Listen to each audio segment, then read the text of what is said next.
France Maghreb 2. Oui, il s'appelle Donald Trump. Je serai le président de tous les Américains. Premier mot de Donald Trump. Il était presque 4 heures à New York, le candidat républicain avait voté sur place. Suivez toute cette nuit le long des comptes étape par étape. Nous allons évidemment y revenir pour aboutir donc à la victoire. 290 électeurs pour ce candidat Donald Trump, donc 20 de plus pour nécessaire pour avoir la certitude de l'emporter.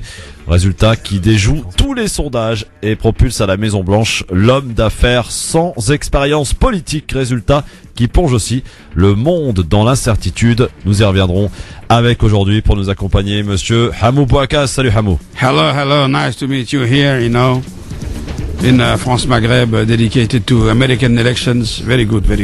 Monsieur Hakim Rahal, bonjour. Salam alaikum, good evening everybody. Everything is good here in the studio of the France Maghreb 2. We're going to speak about American election. Un véritable tremblement de terre, c'est ainsi que titre un tremblement de terre. Un tremblement de terre, effectivement. C'est une bonne nouvelle, calmez-vous là. Alors bonne nouvelle ou pas, on va voir ça ensemble, on va détailler ce qui s'est passé cette nuit folle et finalement on peut s'apercevoir au-delà de cette actualité chaude et brûlante, c'est que les experts et les sondages ont été une nouvelle fois, parce que c'est pas la première, on se souvient il y a pas longtemps du Brexit. Une nouvelle fois démenti, à croire que rien n'est gagné avant la finale. Franchement, hein, c'est ce qui peut dégager. En tout cas, on voit la mine décomposée d'Hillary Clinton aujourd'hui. Qui a perdu, qui a gagné? On va essayer d'analyser tout cela ensemble. L'avis tranché d'Hamou Bouakas, on va parler de quoi? On va parler justement de ces élections. Et on va parler du fait que ça pose un certain nombre de problèmes au monde et que ça méritera des réactions. Et c'est au pied du mur qu'on juge les maçons. Mais ça va, il faut pas non plus verser la larmichette, Hamou, là. Il faut se réveiller, il faut y aller, là. Non, moi je pense que c'est pas une question de larmes. Ouais. Les événements sont neutres. Moi, de mon point de vue, c'est nous qui leur donnons leur couleur. Et c'est vrai qu'on s'attendait pas à cela, et donc il faut en tirer un certain nombre de conséquences pour l'Europe, pour le Maghreb, et pour nous tous, parce que ça a des ondes de choc qui vont loin, et même y compris en France. Hakim, on va parler de quoi? Alors mon avis tranché, c'est quand je vais revenir sur une expérience que j'ai eue lundi dernier. J'ai participé au dépouillement des votes de la primaire de Europe Écologie Les Verts. On l'a trouvé, le seul qui était, c'est toi. Voilà, exactement. Et donc je le prends comme c'était une expérience, c'était très instructive. Quand tu parles des Verts, de ce qu'il en reste en tout cas. Très instructive, et donc mon avis tranché concerne. J'invite les gens qui nous écoutent à aller participer au dépouillement de quel que soit le vote en question, qui constitue finalement une éducation à la culture démocratique, la shura en arabe. Ouais. Voilà, et mon coup de cœur, tu me l'as demandé aussi? Ouais, bah vas-y, je te le demande pas, mais vas-y. D'accord, c'était l'exemple de la constitution de Médine, une leçon de démocratie et de tolérance. Et ton coup de cœur, toi, Hamou Bouakas? Moi, pour l'instant, j'ai pas trouvé, mais je vais le trouver. Super, ça sent le mec qui prépare bien. Badr vient d'arriver, en fait. c'est Badr mon coup de cœur, en fait, parce qu'il est arrivé en retard, donc faut être sympa avec lui. Salut Badr. Non, je déconne. Badr Belamine, tu vas bien? J'ai été retenu dans les transports. Ouais, c'est mieux qu'au commissariat. Hein. Ouais, c'est mieux, mais c'était, tu sais, les. Moi, je pensais que t'étais, ça y est, pris dans l'équipe de Donald Trump, moi. Hein. Ah non, pas du tout, non. Un requin parmi les requins, c'est pas mal. Pas mal. Non, mais Hamou, j'ai écrit quelque chose dans les transports sur l'élection présidentielle. Hein. J'ai dû rebondir sur l'actualité comme nous l'a demandé Christophe. Très bien. Et ton coup de cœur, Badr? C'est Jamil Le Schlag, c'est un humoriste que j'ai rencontré au gala MNA et j'avais envie de le mettre en lumière sur mon coup de cœur, et c'est un coup de cœur qui se déplace. Ah, très bien. Ah, il est donc, très bien. Il est physique alors. Ah ouais, je suis content. Très bien. Eh bien, on va voir ça, tout ça, on va analyser tout ça avec vous, chers amis auditeurs, au 01 40 33 9000. C'est le numéro de téléphone. On n'a pas l'habitude. 33 9000, c'est vrai. Tout ce qui est gratuit, on n'a pas l'habitude. 01 40 33 9000, donc pour nous appeler, pour commenter, pour réagir, bien sûr, n'hésitez pas. Et pas de méchanceté gratuite, hein, même si c'est gratuit. Zapping spécial élection américaine, on y va. Le zapping, les meilleurs moments qu'il ne fallait pas rater à la télé, à la radio, sur internet, avec dès hier soir, Nathalie Kosciusko-Morizet, invitée de C'est à vous sur France 5, envisageait la victoire de Donald Trump. Vous respecterez tous les engagements de vos prédécesseurs en matière d'écologie? Oui, et si Donald Trump l'emporte, il a promis bien d'autres choses en fait. C'est-à-dire que la liste des promesses et des malédictions d'ailleurs de Donald Trump, elle est juste considérable. Des malédictions pour vous, ce serait une malédiction s'il était élu demain? Écoutez, ça poserait d'abord, ça nous poserait un problème majeur à nous Européens, parce qu'en fait, il remet en cause toute la relation entre l'Amérique et l'Europe. Il le dit très clairement, hein, il dit qu'il trouve que cette relation n'est pas productive et qu'il souhaite l'inverser pour passer des alliances avec des dictatures et des États totalitaires. Enfin, il le dit de manière cash. Bon, et puis par ailleurs, il y a des sujets qui nous concernent moins d'une certaine manière, qui sont la politique interaméricaine, mais ça nous concerne quand même parce que les Américains sont des amis, parce que c'est une grande démocratie. C'est vrai que ces propos sur les uns les autres, les minorités, les femmes, ça fait pas envie, quoi. Voilà. Cette nuit, les Américains et le monde entier ont pu découvrir le nom du 45e président des États-Unis, Donald Trump, qui succédera en janvier prochain à Barack Obama. Il y a 16 ans, dans un épisode de la série animée Les Simpsons que tout le monde connaît, on pouvait apercevoir le personnage de Donald Trump, le candidat républicain. Dans celui-ci, dans cet épisode intitulé Back to the Future, qui sera d'ailleurs diffusé sur W9 samedi soir dans la soirée spéciale Simpson, on pouvait y découvrir donc ce candidat et ces personnages qui faisaient un bond dans le futur.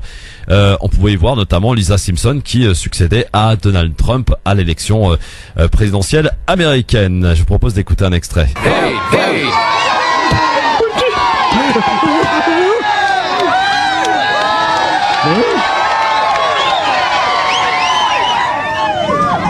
I'm right behind him. Not supposed to stare at it directly, but I can't help it. If I touch it, will it heal my baldness?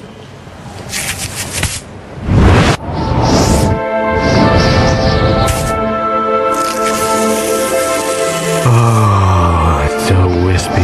It's a gravity-defying comb-over. I can't believe that this was once on his ass. It's as blonde as a golden marmoset, yet also gray as a long-dead donkey. I'm so jealous of all those booby women he's married. If he paid less than $1 million for it, it's a steal. I am officially running. No! Don't take me out of the ginger forest! No! Je rappelle, cet épisode donc sera diffusé samedi soir dans le cadre de la soirée spéciale Simpson sur W9. Autre inquiétude dès hier soir de la part d'un journaliste éclairé, invité du Grand Journal sur Canal+, qui redoutait la victoire de Donald Trump à la présidence américaine. Un discours qui résonne évidemment autrement aujourd'hui. Comment on peut voter pour le monstre Donald Trump, et puis l'autre qui roule en pick-up, qui mange des donuts au petit-déj et qui regarde Fox News et qui ne comprend pas comment on peut préférer Hillary Clinton. C'est cette autre Amérique que nous avons découvert pendant cette campagne. Est-ce qu'elle pourrait nous surprendre cette nuit, cette autre Amérique? Philippe? J'espère que non. J'espère que l'angoisse qui s'est emparée d'une partie du monde et de l'Europe va disparaître. Pourquoi l'Europe? Parce que je pense que cette présidentielle-là nous concerne beaucoup plus que les précédentes, car dans tout ce qu'a dit Trump, dans les 138 mensonges qu'il a proférés depuis 6 ou 8 mois, il a dit en tout cas quelque chose qui, j'espère, n'est pas un mensonge. Il a dit qu'il allait peut-être réduire les dépenses de l'OTAN. Il faut savoir que l'OTAN, depuis 70 ans, c'est le bouclier de la paix en Europe. Et si vous imaginez un instant que Vladimir Poutine ne va pas profiter, si d'aventure et par malheur Trump était président des États-Unis, pour aller faire un tour dans les pays baltes, alors vous ne comprenez rien à l'international. Philippe Labro, qui réagissait donc hier soir, invité du Grand Journal, qui redoutait en fait la victoire de Donald Trump. Vous partagez d'ailleurs l'avis de Philippe Labro, mon Bouacaz? Je pense qu'en tout cas, ça nous met dans une situation où les points d'interrogation sont plus importants que les certitudes. C'est-à-dire que il est très probable que la situation internationale va évoluer.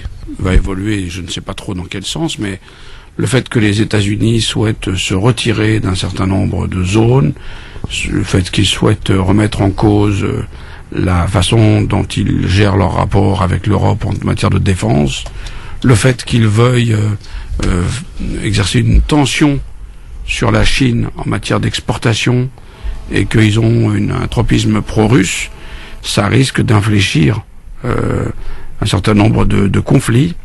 Et pour l'instant, honnêtement, je ne sais pas où on peut aller. Ce qui est sûr, c'est que dans un cas, on avait quelqu'un qui était de l'élite, qui était de ceux qui sont nés avec la certitude qu'ils vont peser, et qui avait l'argent, et qui était depuis 25 ans dans la politique, et que En fait, ce microcosme politique a complètement été pris à contre-pied. Et donc, ça devrait nous faire réfléchir sur la France. C'est-à-dire qu'il est très probable que la façon dont le microcosme journalistico-politique, qui doit représenter 20 000 personnes, évalue la situation en France, est probablement assez loin de la situation réelle. Alors, parmi la petite anecdote, vous savez que François Hollande avait préparé qu'une seule lettre de félicitations et Brand panique. Ouais. Ce matin à l'Élysée, puisque il a fallu faire en urgence une lettre de félicitations, donc non pas à Hillary Clinton, comme les plans étaient prévus au départ, mais à Donald Trump. Et on écoutera d'ailleurs la réaction de François Hollande concernant l'élection de Donald Trump. Il se dit un petit peu inquiet là. Christophe, de toi à moi, je pense que ça c'est une rumeur, tout ce qu'il y a de plus rumeur, parce que pour avoir travaillé quand même à haut niveau, un homme politique de son rang ne prend aucun risque et il a toujours deux lettres de félicitations. Alors, prendre aucun risque, ça correspond pas forcément avec François Hollande, c'est qu'il prend tous les risques en ce moment. Enfin, écoute, on l'a un peu remarqué quand même depuis. Non, mais pas. Enfin, tu vois, à ce niveau-là, c'est même pas lui qui décide. Il y a le Quai d'Orsay lui a envoyé sûrement des projets. Je pense que c'est du bullshit, ça. Enfin, c'est du.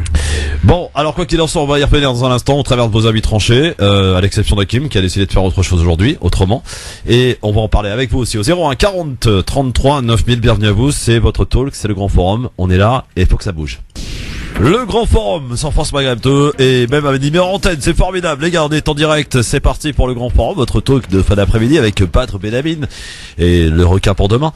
D'ailleurs, ça rime bien avec un peu ce qui peut se passer dans l'actualité aujourd'hui. Amou Bouakas, que l'on ne présente plus, et monsieur Hakim Ral. Requin pour aujourd'hui, très bien. Salut tout le monde. Voilà. En anglais, ça donne quoi, Amou? The squall for today, no? Shark. One shark for tomorrow. Yes. Alors, il y en a un qui a réagi un peu tardivement à cette élection de ce 45e président des États-Unis que personne n'avait vu venir à part quelques observateurs aguerris. Et parce que c'est vrai que il faut quand même qu'on dise une chose sur la presse française qui a été à l'antipode de ce qui s'est vraiment passé, les experts, les spécialistes en tout genre que l'on peut voir dans les médias, notamment, vous savez, pour faire du comblage toute la nuit sur BFM TV, on a affaire à tous les experts du monde entier, sur tout et n'importe quoi. Sauf que c'est produit ce qui devait arriver quelque part, parce que aujourd'hui Donald Trump est élu président de la République, et nettement même. On peut dire quand même que c'est une défaite assez sanglante pour Hillary Clinton. Quoi qu'il en soit, il y en a un qui a tardé à réagir, il l'a fait quand même en fin de matinée, c'est François Hollande. Je vous propose d'écouter sa première réaction donc à l'annonce de l'élection de Donald Trump. C'était tombé aux alentours de 8h30 et la réaction de François Hollande est venue qu'en fin de matinée, donc ils ont dû quand même réfléchir. On écoute, c'est parti. L'Américain vient de se prononcer. Il a élu Donald Trump président des États-Unis. Je le félicite comme il est naturel entre deux chefs d'État démocratiques. Alors ça c'est pas mal, ça on va s'arrêter là-dessus. C'est je te félicite mais parce que je suis obligé quoi, c'est ça non, Amou? Ah bah oui. C'est un peu ça. Il y a un protocole à respecter, ça c'est sûr. Je te félicite comme il est naturel entre deux chefs d'État. Alors il y a deux trucs là-dedans. Il y a effectivement qu'il est obligé de le féliciter. Ouais. Et en même temps, il kiffe de dire que lui-même est chef d'État parce qu'il y a quand même un moment où il n'est même plus très sûr. Alors écoutez, on écoute la suite parce que évidemment, il n'en oublie pas Hillary Clinton. J'ai une pensée pour Hillary Clinton, avec laquelle j'ai eu à travailler durant la présidence Obama. En clair, ça veut dire je suis dégoûté que tu sois pas élu parce que j'aurais aimé continuer de travailler avec toi quoi. Ouais. Ouais, c'est un peu ça. On y va. Cette élection américaine ouvre une période d'incertitude. C'est l'élection américaine, c'est pour le cas où le mec aurait pas. Je dois l'aborder avec lucidité et clarté. Ouais. Les États-Unis constituent un partenaire de tout premier plan pour la France. Oui, ça, oui. Et ce qui est en jeu, c'est la paix, c'est la lutte contre le terrorisme, c'est la situation au Moyen-Orient, ce sont les relations économiques et c'est la préservation de la planète. Alors, la paix, c'est vrai qu'en matière de paix, on a connu mieux quand même. Cette présence dans 7 conflits mondiaux pour la France, c'est quand même pas mal. Bon, ceci étant, c'était une petite remarque. Sur tous ces sujets, j'engagerai sans tarder une discussion avec la nouvelle administration américaine. Elle entrera en fonction le 20 janvier. Mais je le ferai avec vigilance et franchise. Car certaines positions prises par Donald Trump durant la campagne américaine doivent être confrontées aux valeurs et aux intérêts que nous partageons avec les États-Unis. Alors ça, c'est intéressant. On va s'arrêter là-dessus sur les valeurs et les intérêts que nous partageons avec les Américains. Je le ferai avec franchise. Que veut dire François Hollande? Ça veut dire que j'ai écouté les trucs qu'a dit Trump, je me sens pas complètement en accord avec ce qu'il a dit, c'est pas dans nos valeurs, donc je discuterai avec lui autour d'une coupe de champagne, mais le communiqué de presse, on dira que les relations ont été franches, quoi. Ouais. Voilà. Et il espère en fait nous convaincre que la France a encore un mot à dire, quoi, un mot, enfin pèse encore sur le plan international. Ah oui, il imagine que François Hollande, président d'un petit pays qui s'appelle la France, va aller donner des leçons à Donald Trump, élu d'un pays première puissance mondiale. Bah il est obligé, sinon personne n'écoute son discours. Ouais. Hakim. Moi, encore une fois, j'ai dit déjà, je voulais rappeler que j'ai invité les Américains à voter Trump. Ouais. Donc par rapport à ça, je suis content. Il y a 4 semaines, un truc comme ça. Là, c'est pas ce que je te demande en fait. C'est réagir par rapport à Hollande. C'est maintenant. Tu auras l'occasion de le dire tout à l'heure. T'inquiète pas. Ça veut dire il a eu du pif, tu vois. C'est-à-dire lui, il était Attends, pas. c'est pas fini. Tu vois, il a pas fait l'école journaliste. Et maintenant, quand François Hollande dit, on va se mettre à table, on va se mettre d'accord. Moi, il me fait bien rire. Parce que c'est de notoriété publique, la France, comme pour reprendre la phrase de De Gaulle, c'est les marionnettes des États-Unis. Donc il est bien gentil avec toutes les bourdes qu'il a fait avec de journalistes avec son livre. De toute façon, il essaie de profiter pour parler parce qu'il a fait pas mal de sorties sulfureuses, notamment avec le témoignage là, des journalistes là, où il a dit des secrets d'État, il a révélé. Donc il essaie un petit peu de faire bonne figure. Mais personne ne le croit en fait. La France, elle suit de manière disciplinée la feuille de route des Américains. Et Badr. Bah, en fait, excuse-moi Christophe, j'interagis avec une personne via mon téléphone c'est une personne dont je t'emmerdes à ce point-là. Non, pas du tout. Ça concerne la team du Grand Forum. Ouais. Donc une sorte de proposition de mariage. Ah ouais, carrément. Rien que ça. Bon, très bien. C'est intéressant. Bah, c'est très bien. Donc, mais concernant François Hollande, comme tout à l'heure a dit Hakim ou Amou, c'est suivre le protocole, féliciter une personne avec qui on va travailler encore quelques mois, on va dire 2-3 mois, parce que Hollande, il va c'est vrai, il arrive à la fin. Voilà. Ouais. Il y a une différence entre travailler avec et travailler pour. Oui, mais c'est voilà, c'est faire bonne figure. Alors, on écoute la suite parce qu'elle est intéressante quand même, cette petite déclaration de ce matin. Et l'amitié entre nos deux peuples et notre histoire commune, nous y aiderons. La France poursuivra également la coopération transatlantique, sans concession et en toute indépendance. Ce nouveau contexte, provoqué par l'élection américaine, exige plus que jamais que la France soit forte et qu'elle prenne ses responsabilités partout dans le monde, comme je l'ai fait depuis 2012. Alors ça c'est pas mal, ça mérite qu'on s'y arrête. Vous êtes d'accord avec ça là? François Hollande, il a assumé ses responsabilités depuis 2012 pour assurer une France forte. Rien. Il n'a rien assuré du tout. Il a assumé quoi? En fait, il a mis la France dans une situation Il est en train de parler de où l'international. elle a perdu toute crédibilité auprès de tous les pays étrangers. Personne ne comprend rien à sa diplomatie. Et voilà. Je pense qu'on est aux antipodes de ce qu'il aurait fait. Vivement qu'on s'en débarrasse, franchement. Bah, de toute façon, lui ou un autre, tu sais, ça changera pas. Donc tu vas voter, toi? Bah, je partage le même avis que toi. Est-ce que tu vas voter? Parce qu'il y a une campagne là, de pub qui s'annonce via France Maghreb 2, tu sais, on va inciter les gens à aller voter. Moi, quand même. je demande aux gens de s'inscrire sur les listes électorales. Après voter, mais je n'exclus pas. Si tu t'inscris, c'est pour voter. Non, justement, moi je me dis que peut-être à un moment donné, il faudrait qu'on se compte sur un mot d'ordre. Par exemple, on pourrait tous décider de voter pas de justice, pas de voix. C'est-à-dire? Bah, tu prends le papier, tu prends, pas de justice, pas de voix. Pas de justice, pas de voix, et tu mets dans l'urne. Bon, mais par contre, si on est. Mais il y aura quand même, ça compte pas, comme dit. Là, ce que vous êtes en train de proposer, c'est une logique de perdant, en fait. Alors attends, pour la logique de perdant, on l'évoquera tout à l'heure, si tu veux, il y a pas de problème. Mais on continue quand même d'écouter, même si je sais que c'était un peu un supplice, mais d'écouter François Hollande. C'est un supplice, c'est une torture. Ce contexte appelle également à une Europe unie et également capable de s'exprimer et de porter une politique partout où ses intérêts ou ses valeurs sont en cause. Je pense à la liberté, à la dignité, à la cohésion sociale, à la lutte contre la pauvreté. Enfin, des leçons sont forcément tirées de tout scrutin. Une élection américaine va bien au-delà des seuls États-Unis. Et cette élection vient après d'autres scrutins. Nous devons regarder en face cette situation et là encore prendre conscience des inquiétudes qui sont provoquées par les désordres du monde, dans tous les peuples, y compris le peuple américain, première puissance du monde. Alors, nous devons trouver les réponses. Elles sont en nous et elles doivent justement être capables de dépasser les peurs, mais aussi de respecter les principes qui nous fondent, la démocratie et le modèle social.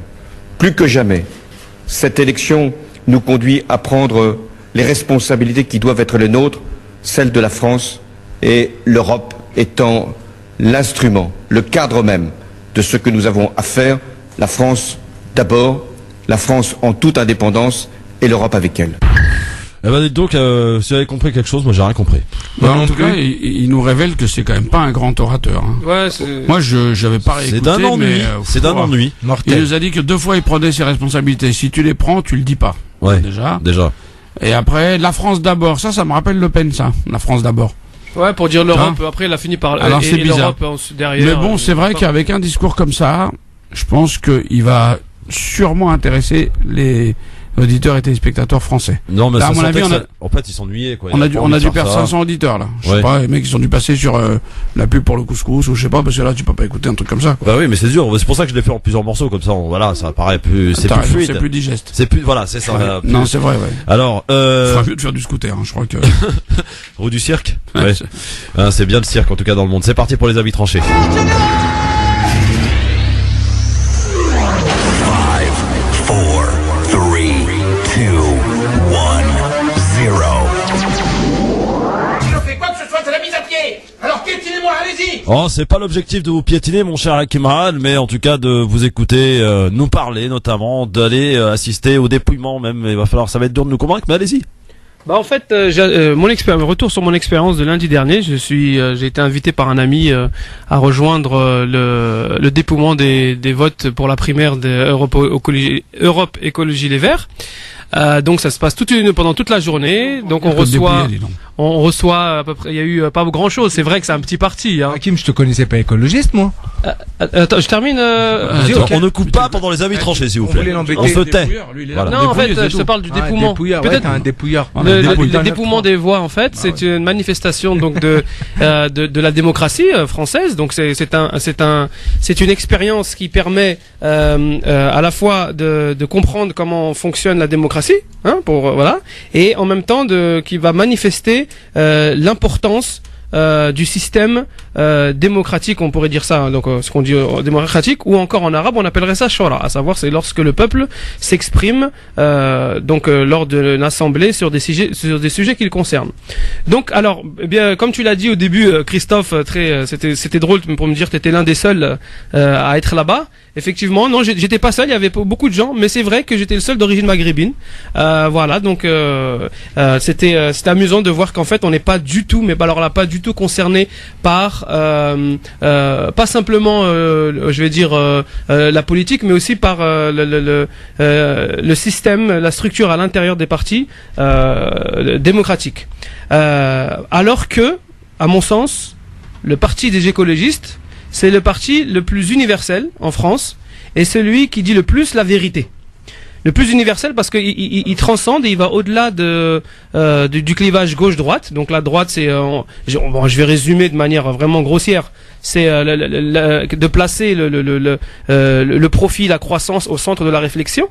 Et de côté gauche, c'est de placer, on va dire entre guillemets, hein, par rapport à ce qu'on nous a servi aujourd'hui, la lutte sociale. Donc l'émancipation, on va dire sociale, mais en réponse justement au capitalisme. Or, l'écologie, de ce que j'ai compris, hein, c'est autre chose. C'est préserver le vivant, préserver la planète, c'est sauver les êtres humains, s'enquérir de la santé des hommes, des animaux, de l'environnement, qui sont des causes qui rassemblent tout le monde. Et à ce moment-là, parce que ce qui fait le dénominateur commun entre les gens de tous bords politiques, c'est bien évidemment qu'ils soient des êtres humains. Donc c'est vrai qu'il est raillé, Christophe, comme tu l'avais dit tout à l'heure, les gens se moquent de Europe Écologie Les Verts, parce que, de ce que j'ai pu comprendre, parce que je savais en allant là-bas que c'était un tout petit parti, et il n'y avait que 13 000 participants, mais ils sont organisés et ils ont participé à la primaire, donc il y a élu Yannick Vadot, Jadot. Yannick Jadot, pardon, oui. J'étais pas, hein, mais bon. Non, c'est Jadot, oui, très bien. C'est Yannick Jadot, donc c'est l'ex-président de Greenpeace. Donc c'est un voilà, donc c'est un jacasse. Voilà, ce que j'ai retenu et la leçon que je voudrais partager avec les auditeurs aujourd'hui. T'as été avec un t-shirt en requin pour demain ou pas? Non, pas du tout. C'est ce que je voudrais partager avec les auditeurs aujourd'hui, c'est de sensibiliser les auditeurs à aller participer à un dépouillement pour qu'ils comprennent la valeur et le système démocratique français, qu'ils comprennent qu'en fait on est dans purement et simplement en train de manifester quelque chose qui a été prôné déjà il y a 1400 ans, c'est-à-dire la shura, la concertation du peuple pour qu'il puisse donc s'exprimer sur ce qu'il a envie, ce qu'il a besoin. Donc encore une fois, je le répète, l'expérience du dépouillement est une éducation à la démocratie. Ça pourra solutionner c'est des gens qui ne comprennent pas encore, des Français d'origine maghrébine et des Français musulmans également, que c'est important de participer à la vie politique de là où on vit. Voilà. L'avis tranché de Hakim Aral, réaction à mot, je te voyais un petit peu. L'avis tranché d'Hakim Aral, j'aime beaucoup. Tranché par Badr. Mais non, pas du tout, mais j'aime beaucoup tout ce que tu as dit, ça rejoint mon avis tranché à moi, mais qui dresse un portrait beaucoup plus sombre que celui d'Hakim. Mais sombre, c'est-à-dire sombre de quoi? Sombre, par rapport à quoi? Beaucoup moins optimiste. Par rapport à quoi? Par rapport à ce que tu viens de dire, par rapport à qu'il faut préserver la terre, la biodiversité. Ah oui, parce que c'est pas le discours. Faut s'unir. Oui. Et voilà, autour de ça et pas autre chose. Parce qu'en fait, les médias, étaient donné qu'ils ils ont une orientation politique qui est grosso modo bleue ou rouge, donc droite ou gauche. Pilule bleue ou pilule rouge. Voilà, les écologistes, ils sont méprisés et ils sont ridiculisés. Or, exactement. Pour les Français musulmans, l'écologie, donc qui est de préserver le vivant, c'est plus proche justement de leur éthique et dans leur mode de pensée en fait, l'écologie. Ah bah mon petit Hakim, c'est beau comme du François Hollande, hein. Franchement. Amou, là, je suis obligé d'intervenir. Ah non, c'est-à-dire. Non, là, c'est déconné. Non, attends. termine. On va laisser répondre. On va se le faire. Tu vas faire un dépouillement. Juste un dépouillement. De 13 000 voix et tu vas t'enthousiasmer en nous expliquant que les écolos, ils sont ni de gauche ni de droite. Mais je vais t'expliquer un truc. Les écolos. Non, ça je savais qu'ils étaient ni de gauche ni de droite avant le dépouillement. Absolument focalisés sur les mandats. Tu n'as qu'à regarder comment ça s'est passé depuis 2012. La moitié des écolos se sont barrés pour former une force autonome, qui pour être ministre, qui pour rester sénateur, qui pour rester député. Et quand un écolo n'est plus élu sur sa famille écolo, il émigre au PS pour de nouveau avoir un mandat. Donc là, tu parles de carriérisme politique, là. C'est plus du carriérisme politique. Non, mais c'est ça dont tu parles. Moi, je parlais pas de ça. Ouais, mais en fait, le dépouillement pour lequel c'est un exercice démocratique, en fait. C'est pour un parti de gens qui se sont vendus, qui continuent de se vendre, et maintenant, ils se sont tellement vendus que maintenant, ça devient une sorte de groupe. Non, là, tu accuses tout le monde. Ouais, mais Anouk, là, tu condamnes trop, là. Non, t'es en train de... Je condamne trop. Ah oui, tu viens de dire que tous les écolos, ils sont comme ça, c'est n'importe quoi. Écoute, pas tous les écolos. Ok, moi, je candidate, moi, je suis un écolo, voilà, et je suis convaincu de l'être, et que on ne pourra jamais me corrompre. Donc, tu me pourras me ramener un mandat. Tu seras jamais sur leur liste. Oui, je le sais bien, mais voilà, tu peux parler de... C'est-à-dire, il sera jamais sur la liste. Bah, parce qu'en fait, pour que tu sois élu dans ce genre de parti, il faut que tu sois corruptible. Mais qui te dit que je ne vais pas créer dans les années à venir, avec Hakim ou avec d'autres membres de l'équipe, une sorte de consortium pour justement, pour changer les choses. Ouais, ok. Voilà. Non, mais, ok, t'es super enthousiaste, moi, je veux dire, attendez les gars. Vous me faites marrer. Amou, créer une force, ça va pas de soi, hein. Non, c'est pas comme ça. Déjà, en fait, quand on peut être à la genèse. Inch'Allah, mais tu vois, le jour où il y aura un truc qui allez-y. Mais moi, mon expérience, c'est que quand on est deux, on fait une assoce. Quand on est trois, on fait une scission. Alors, oui, Amou, toi, t'es en train de parler parce que t'es au Parti Socialiste, c'est ça, j'ai compris. Enfin, tu partages les idées socialistes. Ouais, mais c'est ça, en fait. J'ai été membre du PS pendant un certain temps. Combien de temps t'as été membre du PS? J'étais membre du PS de 2002 et j'y suis toujours membre. J'ai toujours membre. D'accord. Oh, Zar, citoyen. Tu l'as chanté celle-là aussi? T'es ouf, toi. Tu t'es fait avoir. Alors, on enchaîne, messieurs. Après, c'est son avis, hein. Voilà. Ah, c'est son avis, mais on lui a pas demandé non plus, hein. Ce que je veux dire, si, je lui ai demandé, justement. C'est ce que t'as pas compris, je lui ai demandé, d'ailleurs. Ouais, c'était l'avis d'Hakim que t'avais demandé. C'est ça, en fait. Ouais, mais j'ai demandé la réaction d'Amou. Bon. Alors, tiens, Bad, puisque tu fais le malin, à toi de jouer. On t'écoute. Ouais. J'ai chargé mes petites notes. Ça devrait pas plaire à Amou, hein. Non, mais moi, on n'est pas là pour plaire. Je suis pas là pour, tu vois. Ouais. Vas-y, pour attirer votre attention sur le fait que. On est là pour te remettre sur le droit chemin, Amou. C'est bien, alors, il y a du boulot. Là. J'ai une confiance bien plus grande dans le discours du Père Noël que dans les paroles des politiques, qu'ils viennent de France ou d'outre-Atlantique. La réalité est la suivante. La politique est de nos jours au service de la finance et de la croissance. Changer de président, qu'il soit jaune, noir ou blanc, ne change absolument rien. Ne vous trompez pas.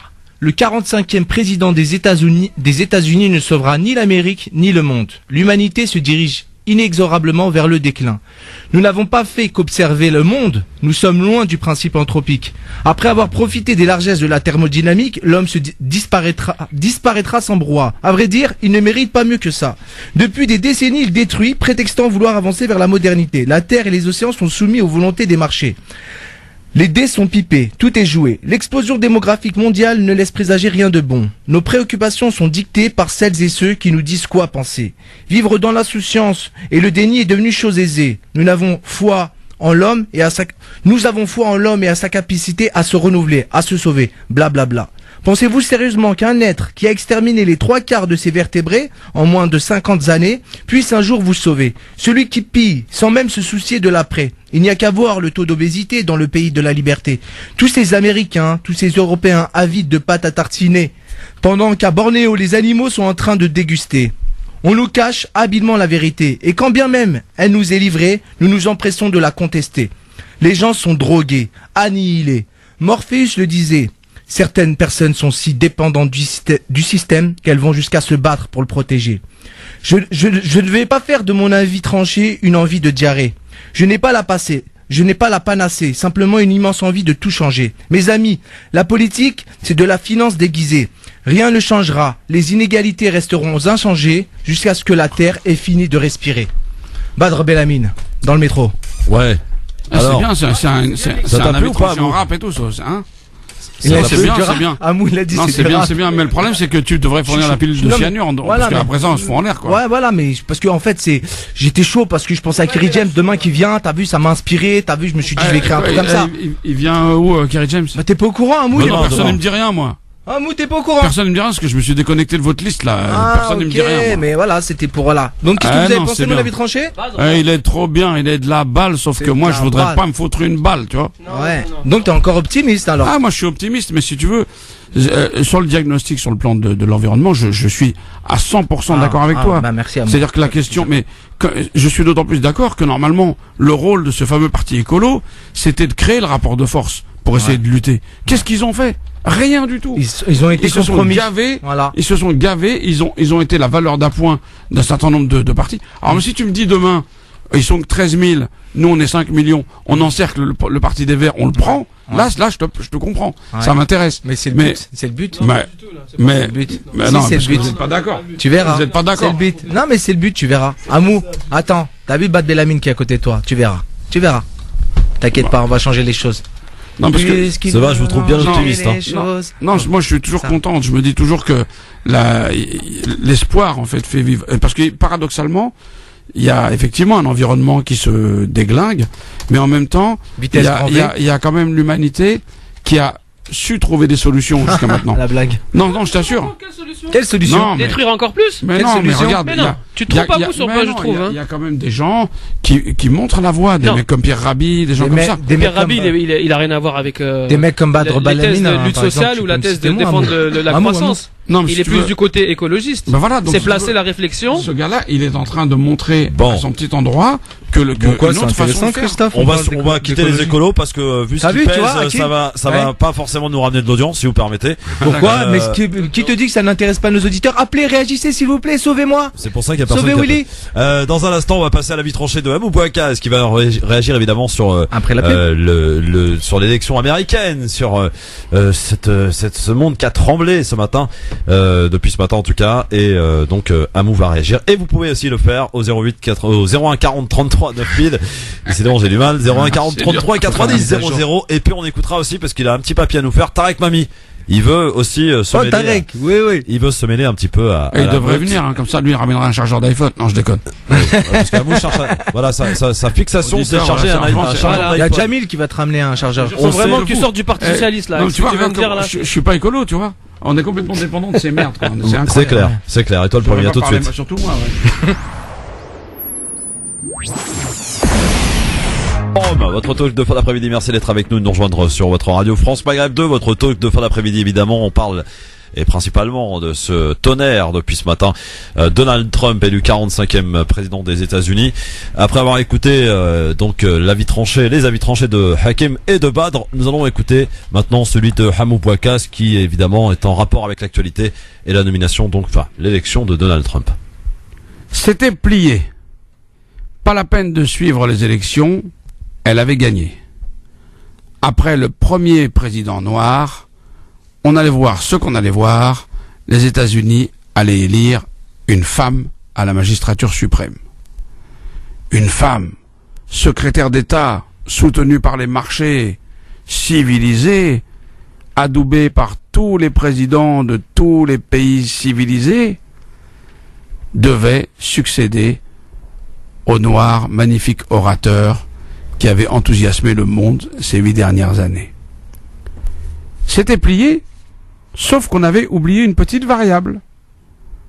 100 et quelques millions d'électeurs qui n'entendaient pas se faire dicter leur vote. Il était islamophobe, il était anti-européen, il était misogyne, il ne préparait pas ses dossiers, il semblait ne rien connaître à la politique, et il sera pourtant le 45e président des États-Unis. Mais pourquoi donc? Les Américains sont-ils devenus stupides? Les Américains veulent-ils le déclin de leur pays, dont ils savent tous que c'est la première puissance du monde? Les Américains ont-ils décidé d'être la risée du reste de la planète? Pas du tout.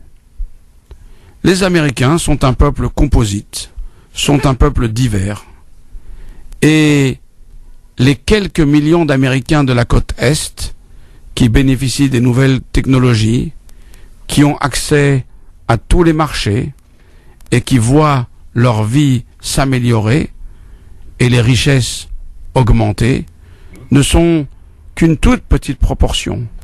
Pour le petit blanc du Middle West, pour le noir qui vient de perdre son fils par une balle d'un policier, pour tous les déclassés, il y a bien longtemps que le rêve américain a tourné au cauchemar.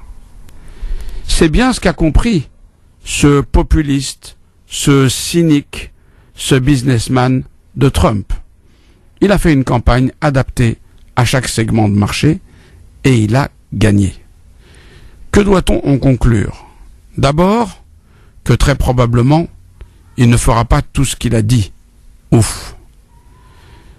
Ensuite, que s'il fait tout ce qu'il a dit, la situation internationale sera intenable, sauf si enfin,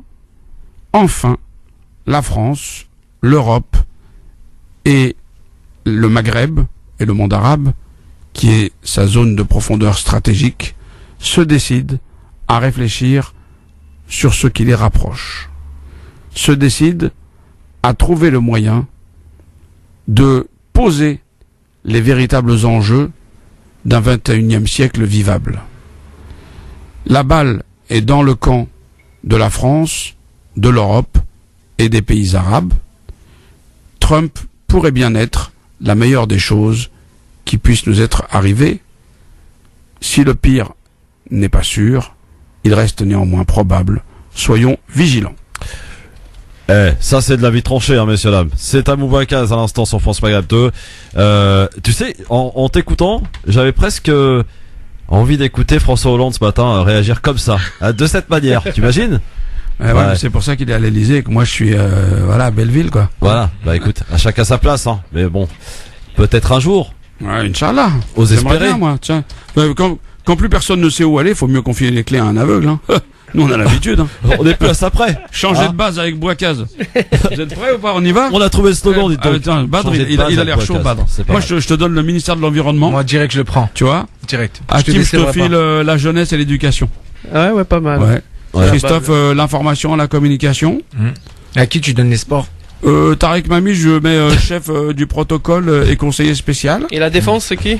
Le militaire? La défense, c'est une très bonne question. Yasser, moi je dis Yasser. Je veux pas, je les connais pas, mais on verra. En tout cas, s'il y a des ministres. Non, mais qui tu prends comme Premier ministre? Comme Premier ministre, je prends une femme. Tiens, Rokhaya Diallo, je prends. Ah ouais. Non, Bouchra. Je connais pas Bouchra. Ah bah. Non, Rokhaya, je prends. Ça, c'est bien. Ouais. Bah écoute, alors Hakim et Bad sur la vie tranchée de alors moi j'ai beaucoup aimé lorsque tu dis que la balle est à la fin, lorsque tu dis la balle est dans le camp de la coopération entre la France et ses voisins, pas européens cette fois-ci mais nord-africains. Voilà, ça j'ai retenu ça. Effectivement, on a affaire à Trump qui est de tout ce qu'on a compris à travers ses discours, il est plus pour le protectionnisme, l'isolationnisme. C'est un homme d'affaires. Il cherche le bénéfice, l'intérêt pour les États-Unis à l'intérieur surtout. Il n'est pas aussi va-t-en-guerre européen. Du moins, il l'avait pas autant exprimé que Hillary Clinton, qui est là en politique depuis plus de 20 ans, qui a des propos tout à fait virulents et dangereux, je devrais dire. Hillary Clinton concernant les conflits armés. Lui, non. Lui, c'est comme si on a l'impression que la guerre, ou du moins le discours belliqueux, il va s'atténuer, voire s'estomper. Bon, je suis pas naïf à ce point-là quand même, mais ça va laisser respirer davantage les peuples beaucoup moins puissants. Pour exemple la France, je le prends directement, pour se rendre compte que la guerre à tout prix, la recherche de la matière première, encore une fois finie, pour reprendre les propos d'Israël Berken, n'est pas la seule vocation du système dans lequel on vit, mais au contraire, savoir coopérer avec ses voisins les plus proches, des voisins nord-africains, qui restent la porte ouverte de l'Afrique. Qui est-ce qui parle de la matière première finie? Qui la remet en cause, c'est Idriss Aberkan. Idriss Aberkan, voilà. Moi, big up pour Idriss Aberkan que je mettrai aussi dans mon j'attends avec impatience de le recevoir à la radio. En même temps. Excuse-moi. J'attends de le recevoir à la radio. C'est un ami je peux réagir moi sur la vie de vas-y, Bad. En fait, je vais pas faire un concert de louanges pour Rameau, mais j'apprécie son avis tranché parce que c'est un véritable avis tranché et il y a pas plus tard qu'il y a 30 secondes, il nous a sorti un grand récital de conteurs et j'aime beaucoup les conteurs. Il a pas eu besoin de notes, il a fait ça tout de suite et ça c'est un vrai avis tranché et je m'inspire de ce genre de personnage, j'aime beaucoup. Ah ça y est les fans, ça y est. Ouais. Autre réaction, celle de Tarek Mami qui est avec nous. Bonsoir. Tu vois Tarek. ce que c'est qu'un vrai éditorial, ça, tu vois, c'est un vrai journaliste. Tarek, ouais. Il va te montrer comment ça marche. Bonsoir Tarek. Bonsoir Christophe, bonsoir à tous dans les studios, bonsoir à toutes et à tous là où vous êtes. Au préalable, moi je souhaite vous dire que je n'ai pas dormi de la nuit. J'ai dormi, j'allais dire 20 minutes avant l'annonce officielle de la victoire de Trump, parce que je suivais sur des télévisions françaises, deux télévisions américaines et surtout la télévision Al Mayadeen, la libanaise, et j'ai constaté que Al Mayadeen donnait les chiffres des voix des grands électeurs obtenus, en gros 10 à 15 minutes avant tout le monde, c'est-à-dire juste après les Américains, et c'est donc avec Al Mayadeen... Parce qu'ils sont abonnés sur Twitter, c'est pour ça. Que je vais me coucher, quand Al Mayadeen a donné 255 voix à Trump pour 229 ou quelque chose comme ça pour Clinton, alors qu'il restait 95 voix à distribuer. Donc je me suis dit, sur 95 voix, Trump va quand même prendre au moins une quinzaine de voix, donc il a déjà gagné. Ça ne sert à rien d'attendre le faux suspense de X télévision, puisque le résultat était plié. J'ai mettre mes ordinateurs et je me suis couché. Et bien sûr, on me revient 3 ou 4 heures après, j'avais le résultat que j'estimais. Et donc, juste avant de dormir, j'ai essayé de comprendre, en ce qui me concerne, pour moi, pour nos auditeurs, pour la radio, ce que j'appellerais les leçons de la victoire de Trump. Pourquoi Trump a gagné? La première, c'est qu'il y a une cassure ethnique et économique aux États-Unis qui est terrible. Elle est supérieure à celle que nous connaissons en France. Le discours de Sanders, le discours de Sanders aurait pu tenir et faire face au discours de Trump, mais le boudouillage qui a eu lieu dans les élections primaires des démocrates, qui a imposé Clinton, a fait perdre donc au clan de démocrates cette élection. Et d'ailleurs, je rappelle que pour les Américains qui n'aiment pas Mme Clinton, on l'appelle là-bas la sorcière. Aujourd'hui, c'est donc d'abord une victoire des Blancs. Et écoutez ce que je vais dire. Les Blancs descendants des cow-boys à grosse violence et fierté, qui ont été déclassés par la mondialisation et qui se retrouvent donc dans une manière inconsciente dans la situation dans laquelle se trouvaient leurs propres grands-parents, qui étaient bandits et truands européens et qui avaient été alors expulsés de la civilisation européenne d'alors. Ils sont pétris ils sont pétris de haine contre les riches blancs, les Afro-Américains, avec une arrière-pensée Ku Klux Klan et Tea Party, mais aussi contre les Hispaniques, qu'ils considèrent, comme certains en France, comme seuls responsables du chômage de la classe moyenne blanche. Le cocktail est donc détonnant socialement, parce que cela tourne à la fois à une lutte de classe au-delà des ethnies, et on se retrouve avec tous les pauvres de toutes les ethnies contre tous les riches de toutes les ethnies, ce qui explique que le soutien de M. Barak, président sortant, à Mme Hillary, candidate, n'a servi à rien. Effectivement, il n'a servi à rien parce que quand on commence à regarder le détail, ce que beaucoup de journalistes français ne font jamais, pour regarder qui a voté pour qui, on va être saisi d'un vertige extraordinaire. Et pour faire simple, en plus de la classe moyenne blanche déclassée, Trump a recueilli en gros à peu près 40% des voix chez les latinos qui l'insultent, chez les noirs américains qui l'insultent, et surtout chez les femmes qui l'insultent également. Il s'agit donc, à mon sens, d'une révolution mentale, entre guillemets, des Américains qui voient leurs rêves américains s'éteindre, en tout cas en ce qui concerne leurs enfants dans leur pays. C'est donc une sanction en direct d'une peine installée par l'establishment et la classe sociale élevée aux États-Unis. Cette classe sociale est élevée en économie et elle est composée d'hommes politiques, de banquiers, d'artistes, de manias de la presse, de la télé, des divertissements et des hauts gradés de l'armée et des services et des vendeurs qui y trouvent leur propre intérêt. À cette classe s'ajoute bien sûr la classe dirigeante dite aujourd'hui numérique, c'est-à-dire les fameux GAFA. Et c'est donc un tournant majeur dans la mentalité du peuple américain. Style, je ne peux pas jouer avec le jouet que je vois dans la vitrine, alors je rentre, je prends le jouet et je le casse. Résultat des courses, nous, Américains, délaissés, quelle que soit notre ethnie, nous sommes pauvres, nous en voulons aux riches de notre pays, nous en voulons aux autres pays. Donc, nous voulons rester chez nous, nous voulons donc nous isoler, nous voulons garder nos propres richesses pour qu'elles nous reviennent, pour qu'on puisse mieux vivre, et pour les autres, c'est tant pis. Voilà, pour l'avis, en tout cas, de Tarek Mami, vous le partagez, messieurs, ou vous apportez quelques nuances? Donc, il parle d'isolationnisme, et en même temps de volonté de garder son frigo toujours rempli, mais pas de... Enfin, je comprends pas, à un moment, quand il dit les autres, tant pis. Ça veut dire laisser les autres tranquilles ou bien aller... Le reste du monde. Voilà, j'ai compris que c'était le reste du monde, hein, Tarek. Mais c'est-à-dire aller... moi, ce qui m'intéresse, c'est la politique étrangère des États-Unis, parce que c'est eux les gendarmes du monde. C'est un point. Est-ce qu'ils seront moins gendarmes ou plus gendarmes? C'est ça la grande question. Non, c'est rien. Dans ton avis. Pour cette population-là, le monde extérieur, on s'en fout. Ah, d'accord. Nous devons nous occuper de nous-mêmes, et donc la politique étrangère, ce n'est pas notre problème. Alors ça, c'est pour les électeurs de Trump, ouais. Alors là, il faut aller faire la fête avec Poutine. Ah oui. Je ne vais pas plus loin, moi je parle de ce que j'ai compris dans la société américaine d'aujourd'hui. Oui, maintenant. Ouais, alors maintenant, est-ce que tu as une idée de la politique étrangère de Trump finalement, Tarek? Est-ce que tu penses qu'il va fondamentalement garder la politique de Obama, ou est-ce qu'il va l'infléchir, et si oui, comment? Moi j'ai l'impression que par exemple, il va se distribuer les rôles avec la Russie. Donc par exemple, pour ce qui concerne l'Ukraine et la Syrie, très probablement la Russie va être renforcée. Il risque d'y avoir un peu une pression en Asie, parce qu'il y a un contentieux avec la Chine. Bon, c'est un peu inquiétant. Oui. Ça. Et est-ce que c'est une bonne nouvelle pour les Palestiniens?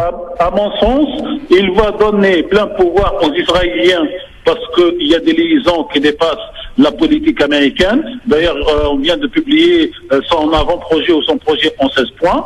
Il rajoute à tout ce que fait les Américains depuis 1967 le fait qu'ils prendraient l'engagement de transférer l'ambassade des États-Unis de Tel Aviv à Jérusalem. Et pour le reste de la politique mondiale, il laissera les mains libres à Poutine pour la Syrie, pour l'Ukraine, pour le Moyen-Orient, et il dira à l'autre, il va essayer de saigner les pays européens en disant l'Europe ne peut pas vous prendre en charge pour votre défense, donc si vous voulez que l'OTAN continue à payer, vous aurez à tout payer. Nous, on met les hommes donc comme des mercenaires, le matériel que nous fabriquons, et vous payez pour votre défense. Voilà sa vision de la politique. Et Tarek, tu as oublié aussi, enfin je peux avoir ton avis là-dessus, sur l'Afrique en fait. concernant l'Afrique, parce que tu as parlé de l'Europe de l'Est, la Russie, la Chine. Non mais alors mettez-vous dans l'esprit d'un homme d'affaires. Oui, et voilà. Et je vous rappelle ce qu'avait dit déjà il y a plus de 15 ans, 20 ans maintenant, Bill Clinton déjà quand il ramassait l'argent des Africains, il disait c'est faire des affaires, c'est trade, not aid. Donc faisons des affaires, gagnons de l'argent, j'ai pas à vous aider et je vous demande pas de m'aider. Voilà en gros la mentalité. En fait, vous pouvez trouver tout ça dans les premières idées des fameux groupes Tea Party, parce qu'on a l'impression pour beaucoup de journalistes français que M. Trump est sorti de nulle part. M. Trump est dans cette vision du monde depuis une trentaine d'années, et sa force aujourd'hui, et beaucoup d'Américains le disent, c'est que lui, pour faire sa campagne, il a pris son propre argent de sa propre caisse, et donc il doit rien à personne, alors que Mme Clinton a pris des engagements vers l'Arabie Saoudite, vers le Qatar, voire vers le Maroc, vers tous les pays que lui ont donné l'argent directement et à travers la fondation de son mari. Donc quand tu réponds à la question concernant l'Afrique, c'est we here for to do business and not to aid. On est là pour faire des affaires et pas pour aider. Ah bah là finalement c'est une très bonne nouvelle à l'égard et à l'intention du continent africain, de l'Afrique du Nord, le Maghreb jusqu'à la pointe de sud, c'est qu'ils se prennent en main eux-mêmes et qu'ils sortent de l'assistanat. Ouais, enfin sauf que bon. C'est une très bonne nouvelle. Je termine avec une phrase. Peut-être si William était avec vous, je lui demanderais de nous expliquer à tous, connais-toi toi-même. Et Trump s'est mis dans cette position psychologique.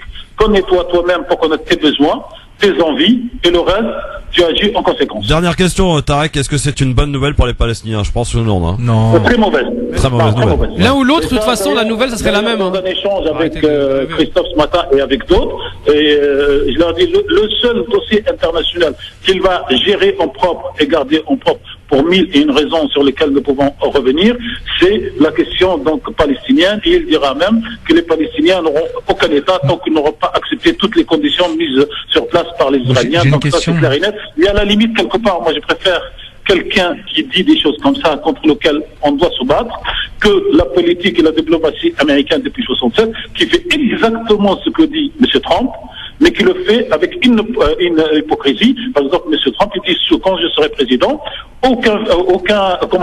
aucune résolution de l'ONU ne condamnera Israël, je mettrai toujours le veto. Mais lui il le dit. Sauf que les Américains le font depuis 67. Voilà aussi. Tarek, j'ai une question, moi. Il faut avoir un adversaire, voire un ennemi dont vous connaissez la stratégie parce qu'il l'a dite, que M. Obama, qui est venu faire un tour pendant 8 ans, et je ne sais pas si vous savez, il y a la création d'un nouveau groupe de jeunes noirs qui s'appelle les Black Matters, qu'il a reçu. Ils lui ont dit ces 4 vérités dans son bureau. Il lui a dit, vous êtes noirs, mais vous avez rien fait pour les noirs depuis que vous êtes président. Donc vous êtes noirs riches, comme les blancs riches, comme les juifs riches, et donc on ne vous reproche pas ta couleur ou ta confession, on te reproche ton appartenance de classe sociale qui n'est pas là. Alors Badr, une dernière question pour Tarek. Tarek, je voulais savoir, est-ce que tu sais où se positionne Donald Trump au niveau de l'environnement, de l'écologie, vu qu'on en a parlé? Il est contre. Il s'en fout. Il est contre. C'est l'argent qui compte, Badr. Il veut même casser tous les accords internationaux, y compris celui de la France. Il ne pourra pas le faire diplomatiquement, mais pour lui, l'avenir des États-Unis, c'est le gaz de schiste. C'est la réouverture de toutes ces mines qui ont été fermées et qui ont expulsé donc du travail cette classe blanche moyenne, et pour le pétrole, et il ira chercher le pétrole là où il est, mais il est contre tout ce qui est écologique. Il appartient à la race de M. Sarkozy à certains moments, et d'un fameux professeur dont j'ai oublié le nom, un mot va me le rappeler, qui était donc ministre avec M. Jospin, et qui disait que la dégradation et qui disait que la dégradation n'est pas de la responsabilité des hommes, mais c'est dans la logique de l'histoire.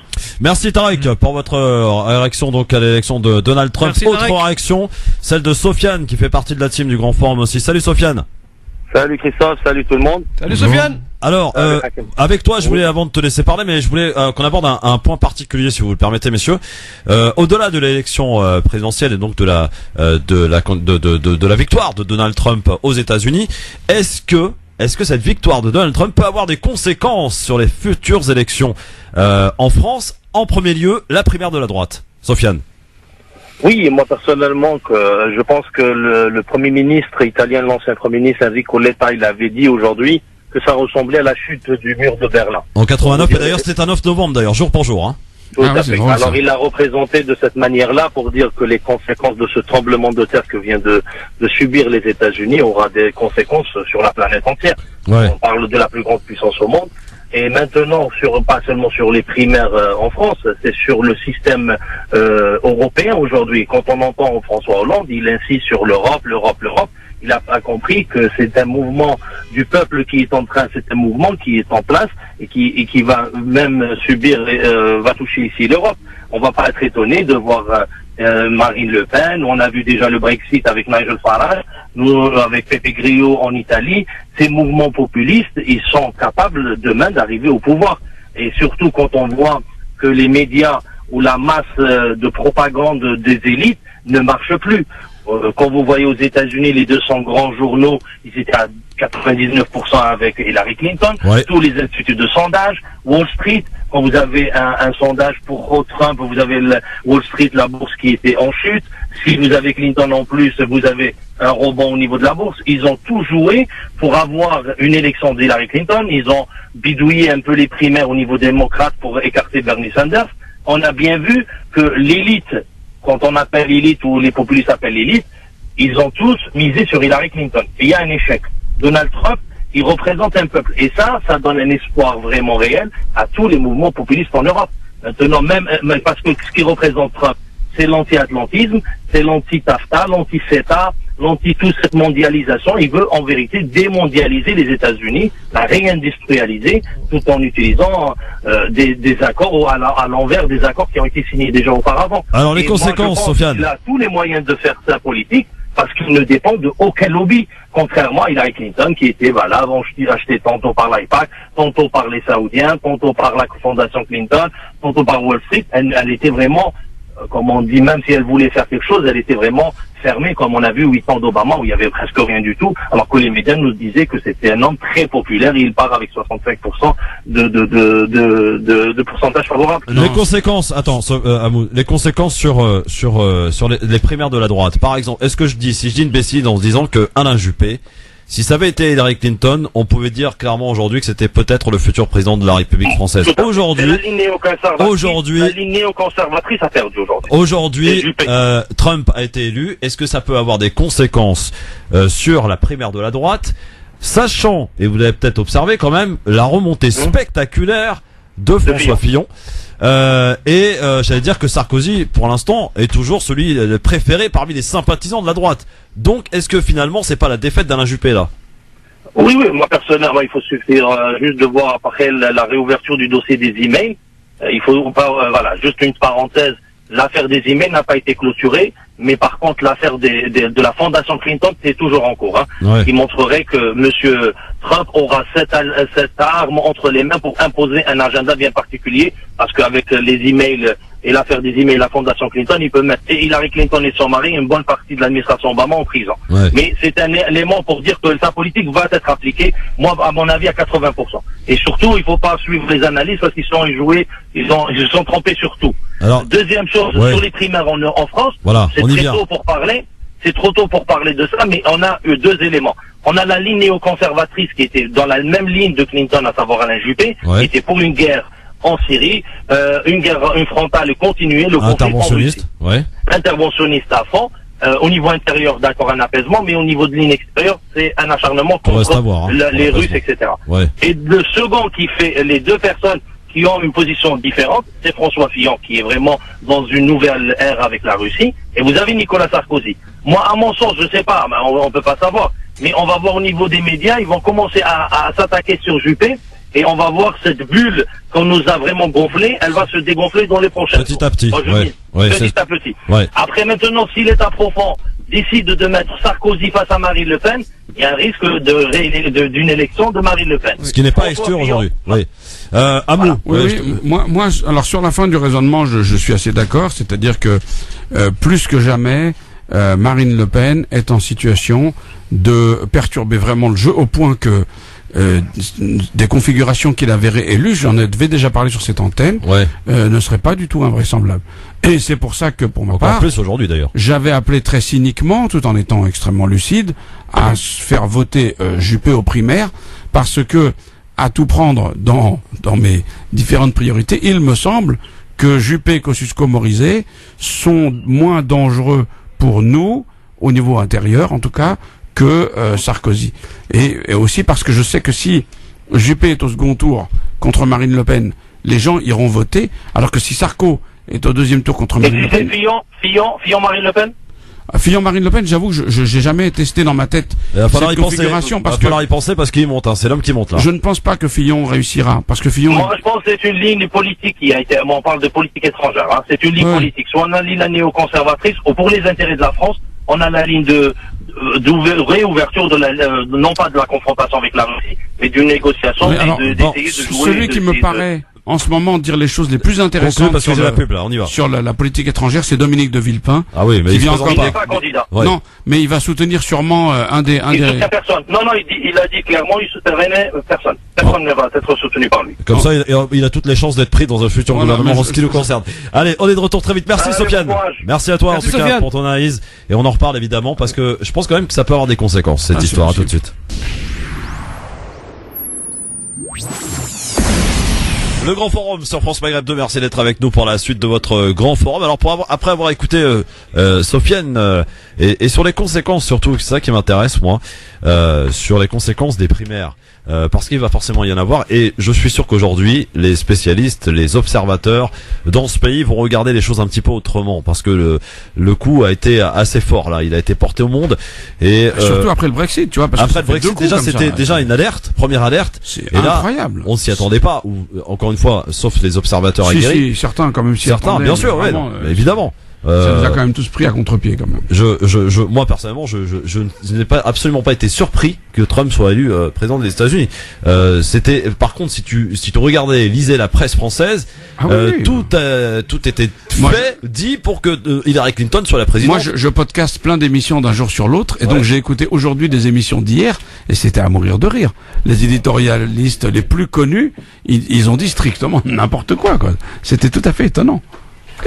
Alors Hakim, sur les conséquences, est-ce que tu penses que pour le coup, les primaires là, l'ami Juppé, je sais que vous êtes quelques-uns à le soutenir, est-ce que Juppé va pas prendre un coup avec cette histoire en imaginant, en faisant un peu de réel politique pour le coup, est-ce qu'on peut imaginer qu'on nous sorte un ou deux trucs sur Juppé, même si c'est vraiment pas vrai, hein, tu sais que la puissance et la force des médias sont extraordinaires quand ils le veulent, et quand ils veulent plier quelqu'un, ils peuvent. Donc est-ce qu'on peut imaginer que Juppé, on lui sorte deux trois trucs là qui l'embêtent, on est à quoi, même pas 10 jours de la primaire, et qui peut comme ça lui faire baisser, lui faire perdre quelques points. En même temps, on observe que Fillon a pris 11 points, c'est énorme hein, en quelques jours. Sarkozy, bon, on sait que en tout cas lui c'est acquis au niveau de l'électorat et des adhérents de la droite. Est-ce que finalement la bataille va pas jouer entre Fillon et Juppé pour la deuxième place? Donc là, tu fais des prévisions sur la base de l'élection outre-Atlantique. Mais bien sûr qu'on est obligé d'en prendre. D'accord, ok. Attends. Alors, par contre, moi, je vais essayer de revenir en France, de rester en France, de rester français. Ouais. C'est mathématiquement. C'est-à-dire, je vais pas m'étaler, mais c'est prouvé que c'est facilement prouvable que c'est la droite qui va être à la tête de ce pays et à la droite, à l'intérieur du parti de droite. Quelle droite? C'est pas sûr. Donc, hein. Les républicains. Entre les candidats aux primaires, c'est impossible que les Français élisent une nouvelle fois l'ex-président Nicolas Sarkozy. Mais il sera au second tour. Non mais attends, justement, j'ai pas fini. Et toi, tu penses qu'il sera au second tour. Donc, le second tour, et ça a été dit déjà il y a à peu près 2 ans, j'avais vu ça par le spécialiste journaliste des États-Unis, tu sais, il a une coupe de cheveux, j'oublie comment il s'appelle. Il disait que si c'est possible que ce soit un scénario où Marine Le Pen et Sarkozy deuxième tour, et c'est Marine Le Pen qui le remporte. Ah ben très clairement. Voilà, mais c'est pas sûr. Mais pour moi, c'est même pas Sarkozy qui monte les primaires qui va monter pour être candidat des Républicains. Je le dis, c'est pas forcément que je défende. Moi, si je dois défendre quelqu'un à droite, c'est bien Dominique de Villepin, cet homme extraordinaire, formidable, véritable responsable politique. Ouais, mais il est pas candidat. Non, mais tant mieux qu'il soit pas candidat maintenant, mais ça n'empêche pas qu'il soit candidat après la présidence d'Alain Juppé. Donc, pour moi, c'est les sondages dont tu parles. En plus, tu dis que Fillon prend 11 points. Ouais.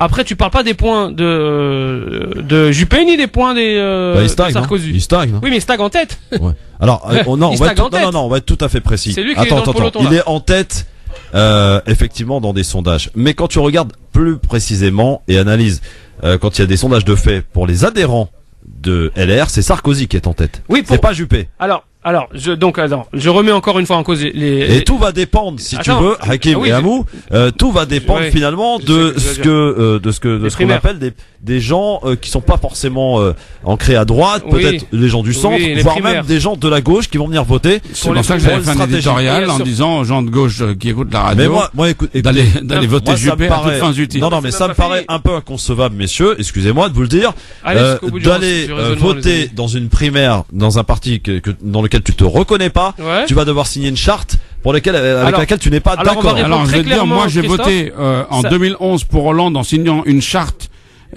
qui disait qu'il allait faire tout le contraire de ce qu'il a fait. Alors maintenant, moi, j'en ai plus rien à foutre. Socialiste à la base. Oui, mais moi, j'en ai plus rien à foutre maintenant. Je signe, j'ai pas de problème. Alors, Christophe, ce que tu es en train de dire, j'ai vu ça, j'en discute des fois, c'est-à-dire être en accord avec ses principes. Oui, or, là, la politique qui nous est proposée, les candidats qui nous sont proposés, c'est simplement dans une logique et dans machiavélique.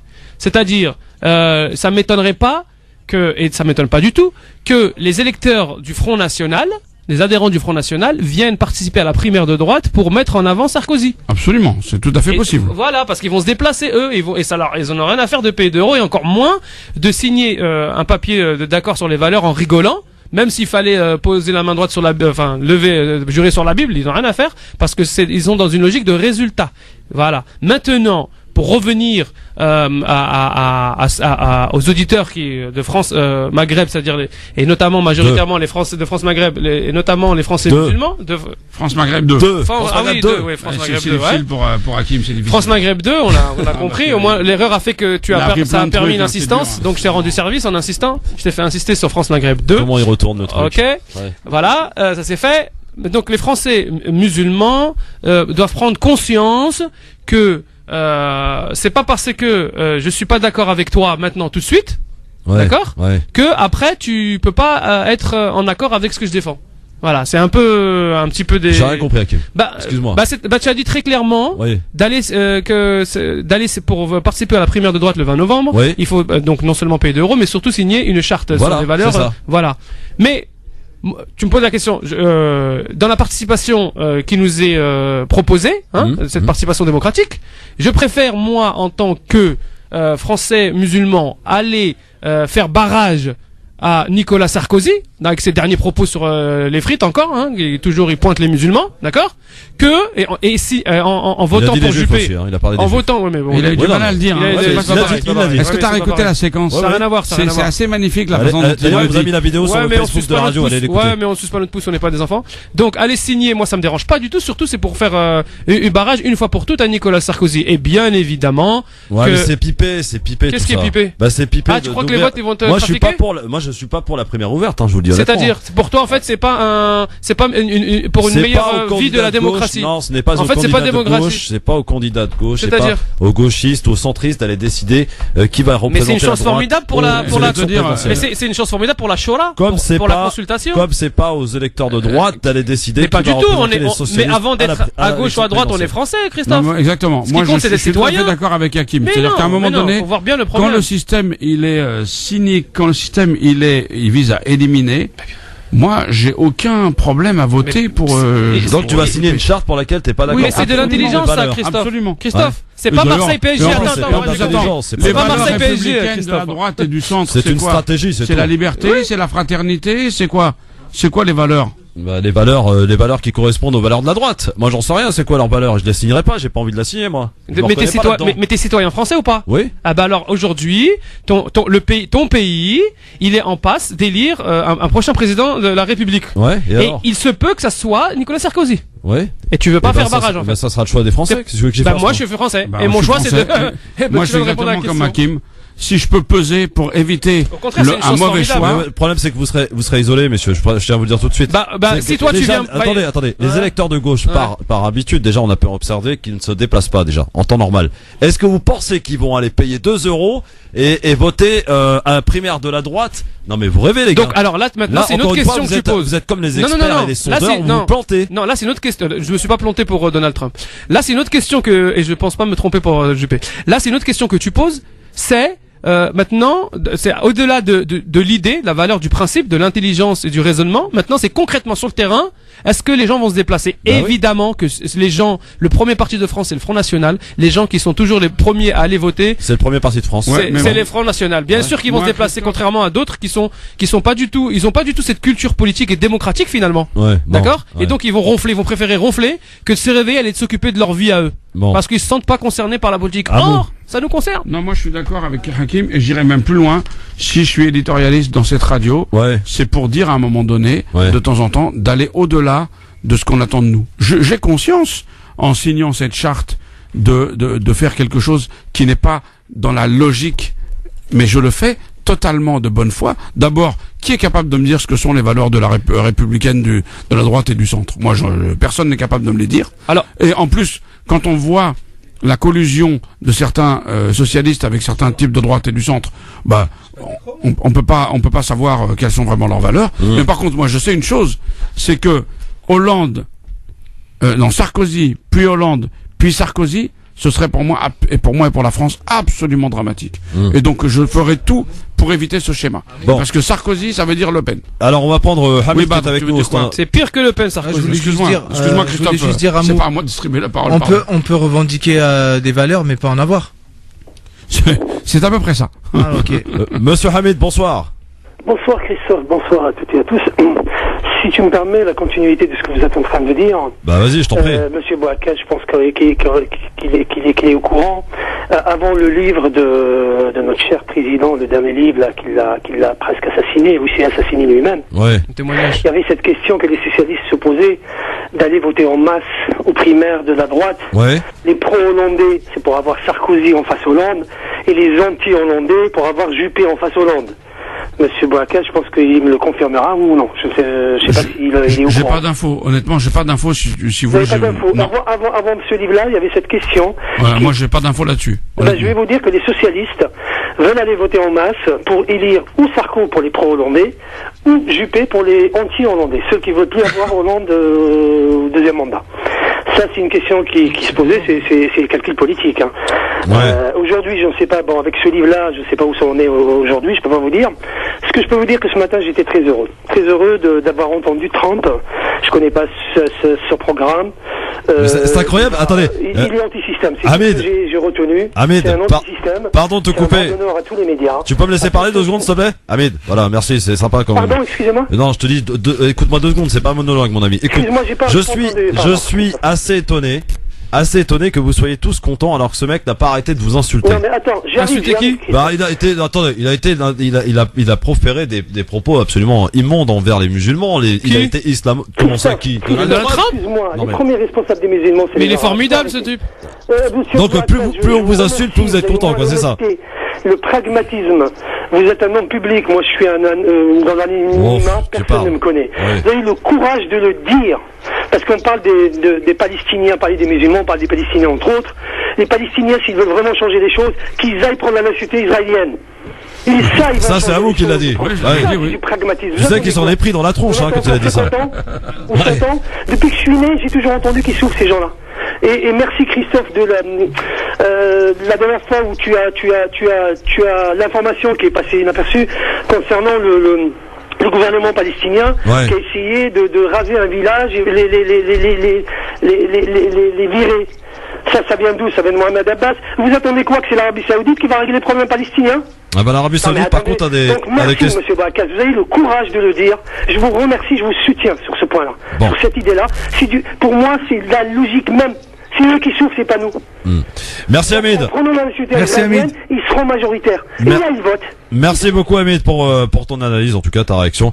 Mais attendez les gars, ce mec il a pas cessé d'insulter les musulmans, il a pas cessé d'insulter les femmes, il a pas cessé d'insulter les latinos, et vous êtes en train de tous de dire c'est super, c'est bien, c'est mortel. Les gens ils aiment bien faire genre t'as vu je l'avais dit. T'as vu j'avais dit que ça serait je préfère quelqu'un qui m'insulte je préfère quelqu'un qui m'insulte et que j'ai en face de moi, donc de tête à tête, voilà, homme à homme ou la femme à femme ou en face à face, d'accord, que quelqu'un qui me passe la pommade et que derrière il me met des couteaux dans le dos. Donc en fait, Hakim il préfère un vrai républicain qu'un socialiste qui vote pour les valeurs de la droite et du centre. Mais Christophe, je suis totalement d'accord avec toi, Christophe.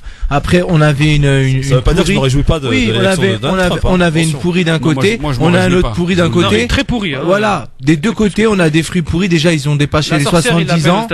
Moi, en 4 ans, je pense pas qu'il aura le temps de. En fait, Donald Trump, c'est un milliardaire excentrique. On va pas dire qu'il est en fin de vie, hein. Je vais pas le dire. Il a 70 ans. Mais il est plus proche de la fin que du début. Par exemple. Et je pense que c'est un mec très dangereux. Il dépense énormément de, comment dirais-je, d'argent. Il sait plus trop quoi faire. C'est quelqu'un qui a envie de se faire plaisir. Tiens, dernier fantasme, devenir président. Il a les moyens. Il a moins de sang sur les mains que Hillary Clinton. Mais il en aura peut-être par la suite.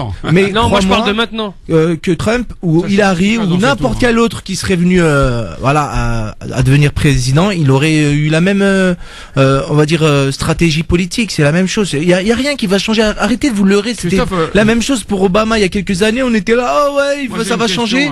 Oui, Amou, quelle est ta question? Ma question, c'est finalement, est-ce que si on applique le raisonnement trumpien à la France, ça ne joue pas en faveur de Macron? Macron, c'est un banquier d'affaires. Il est hors parti. Il a du pognon.